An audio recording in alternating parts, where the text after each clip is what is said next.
All right, hello everyone. This time around we're going to walk through a kind of a quick way to create a 3D print using some cool objects we created in Maya. I've got open a little scene I've been working on here. These are actually some things that I've printed all out. These are decorations for my desk at work. So I've got some shelves and then some things that sit on it and then some other things that hang on these slots in the back of my desk. So let me get to work on this. I think what we want to do right now, obviously you can't print this whole thing in one go. This is multiple pieces. But what we're going to look at is this castle piece here, and we're going to see how we can get our name or initials kind of carved into it and ready to print, and then B, how to export that for printing. So I'm going to go ahead and I've used my layer editor here to go ahead and portion out my scenes. I'm just going to turn off all of that. This is some junk I don't need right now. And this is my castle. So this actually, I've printed this. It came out pretty good. May look familiar to some of you. Kind of a generic design. But one thing I want to point out is when you're printing with a 3D printer, especially the filament printers, which I believe is what you'll be using in the Maker Lab, is you really can't print into open space, right? So if I was to lay this, I'll just rotate this thing for now. If I was to lay this thing down and imagine printing as this part being the bottom, and then this piece of the castle. And then this back being up the top, right? We print from the bottom up when we 3D print. This stuff right here would be real rough because it would just kind of hang out in open space, right? So when you're printing, you need to build a foundation and then build up. So this almost looks like a diving board, right? If you look at it at this angle, and you just can't print these filaments into open space. So the way I actually printed this was the other way, and just flip that over, right? And you don't have to worry about the orientation in here, but you need to plan for it, right? So once you get this into the Maker Lab or MakerBot or whatever the software is that you're using for your 3D printer, you can orient the object. But I printed with this flat piece, which obviously we don't care about because we're displaying it the other way. That's the bottom part. And everything prints straight up this way. Okay, and so I got a nice smooth surface here when I printed this, and I'll bring this in and show. But I did have the same kind of a diving board effect with these, right? So I've got this piece right here and this piece. Let me just go to the faces so you can see them, right? So these right here that I'm selecting, these actually did try to print into open space. And what happened was a whole lot of little stringy filaments just kind of fell down before it took shape. So I can show that to you when I get in. Same with these here, right? This is hanging out into the nothingness, and so it was hard to print that. I could have printed right side up, right, with this face here being the bottom, but then I would get that weird kind of a filament stringy hang right here as these fell down. And so for the purposes of my print, as I was planning, I decided that the backs of these right here, these polys, I could trim those up and or they wouldn't be seen when I'm displaying it like this. So I printed it from the bottom up. And so when you print your object, you want to plan for, the largest side, being the base, and then you're building up from there as you print. Now you can, if you wanted to, you could print something spherical or almost spherical with some kind of a little bit of a flat surface. I believe the general rule of thumb that I found is if you're going out at a 45-degree angle, I'll rotate this thing, right? So if you're printing out at about a 45-degree angle up, then as it prints the layers, it can deal with that. But as you get beyond that, then we're printing more into open space. So I'm going to undo all this crazy rotation and selecting that I've done throughout this. Here we go. So here's the castle we want to print. or whatever the object is that you're printing, but this is what I created, one of the things I created. But before I print it, I want to personalize this, and so I'm just going to show you a quick way to carve your name into the back. So I'm going to go up here to Create, and I'm going to make a text object. And as you can see, I've already tried this. I'm going to print my name, and I've chosen a font, and this is the font. So this will work good because it's a solid font. Now let me see if I can find one. Right, anything that looks stencily, you may have a hard time with, right? When you go to create a text object, something that I just can't find one right now. Anyway, the cursive ones might be difficult. Naturally, I can't find something when I need it.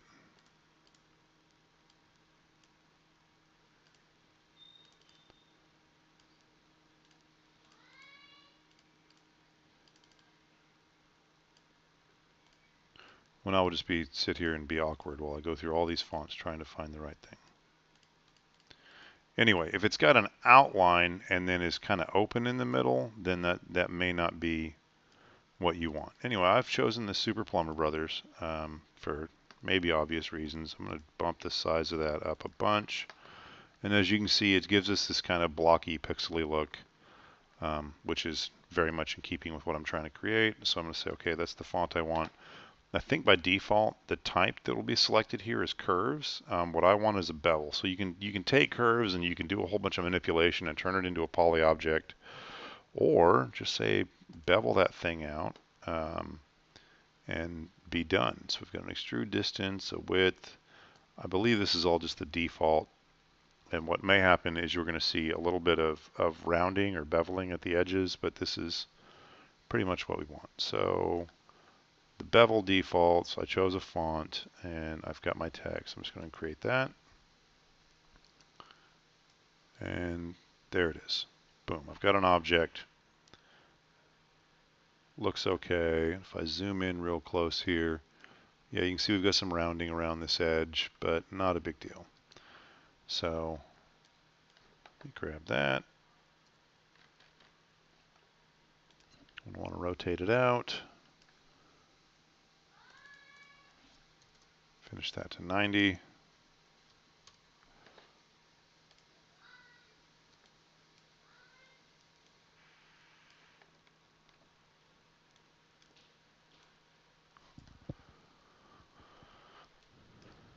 And let's intersect this with the back of our object.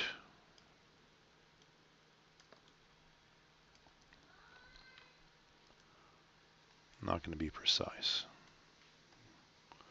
We can do some snapping and some cool things, but I'm not going to right here. So let me go and actually, I'm going to pull this out. Instead of that beveled look, I'm going to want pretty straight. So I'm going to grab all of these, the very edge of the face, on the back, and we're just going to use our modeling toolkit to extrude those.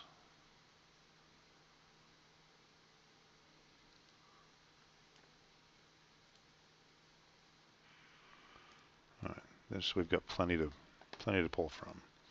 Otherwise, we've got, if I sunk that with all the edges there on the end, then we'd have a lot more geometry than we need. So that still looks pretty good. Maybe not exactly what the font meant to look like, or maybe it is. Okay, so I'm going to go back to object mode here.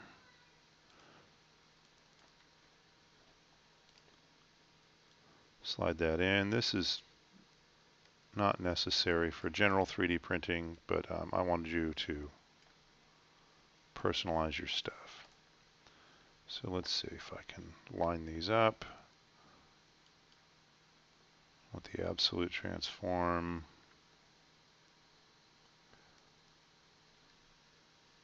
This guy to be, I'm just going to say we'll put him at 0. And this one we'll put at 0. And this should be all snapped up. Yeah, now it's centered. Cool. And now it's just a simple Boolean subtraction, but I'm going to go ahead and flip to this mode. We don't want to dig too deep in, but enough that it's noticeable. That's probably good. Okay.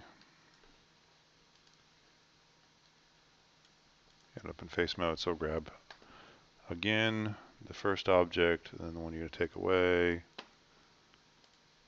Mesh, Boolean, difference, cross your fingers, kablamo, and then it carved my name into the back. Now when you print, you're going to be at the mercy of whatever filament is available. But just so this looks right in our head, I'm going to go ahead and reapply this to be all one color. All right.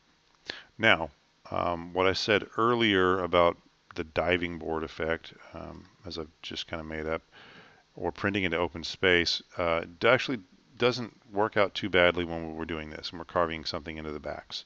So when this prints, and I'm just going to try to rotate the scene instead of the thing. Anyway, so when this prints, right, we're going to be building this back face, basically, these back faces, and then moving up. And so by the time we get to printing this face here, we will have a lot of good structure to lay the filament across, right? And so this comes out in the little filament strings of melty plastic ready to harden and dry. And so it's just going to go back and forth above this. And so these walls right here that you see highlighted, these are all going to hold up this bit as we print that layer. So that's not going to be too bad. Anyway, go back to object mode, and we're almost done here. It's good. So really the only thing we need to worry about now is the export. And so I'm going to use the export selection, because if I export all, I'm going to end up with everything, I believe, hidden and unhidden. I'm not sure. Export selection. Let me go ahead and hit that options dialog to make sure we're doing what we want. So, don't know what it's going to be on by default, but I went down to the STL DCE. The STL is the key, right? So that's, I forget what that stands for. I believe the T is for some tessellation. Anyway, this is a file format that the 3D printer can recognize. So just make sure you choose the STL, export the selection, dump it to your desktop or your thumb drive or wherever you can get to. And this will be our personalized castle print. So we'll export that. Done. Mostly. Okay, now I'm going to try and look this thing up. So I've got this personalized castle STL.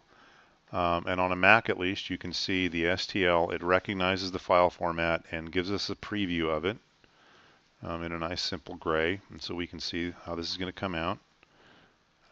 You can see the printing in the back. And the STL you can also, I believe you could upload to Sketchfab, which is a cool kind of a cloud-based repository for your models. Or one thing that I've done is, it's called Meshlab on iOS. I believe it's on Android. I'll have to look at that to be sure. But there's a Meshlab app that I got on my phone. And so when I email this thing to myself, this STL, then I can download it and open it in Meshlab and view these things on my phone. So anyway, Sketchfab, Meshlab, those are good ways to preview these outside of Finder here. Anyway, take this STL down to the Maker Lab. Somebody will help you get this thing printed out, and I can't wait to see what you create. Make sure you personalize with either name, or if the base isn't going to be big enough, at least your initials. Cool. See you Saturday.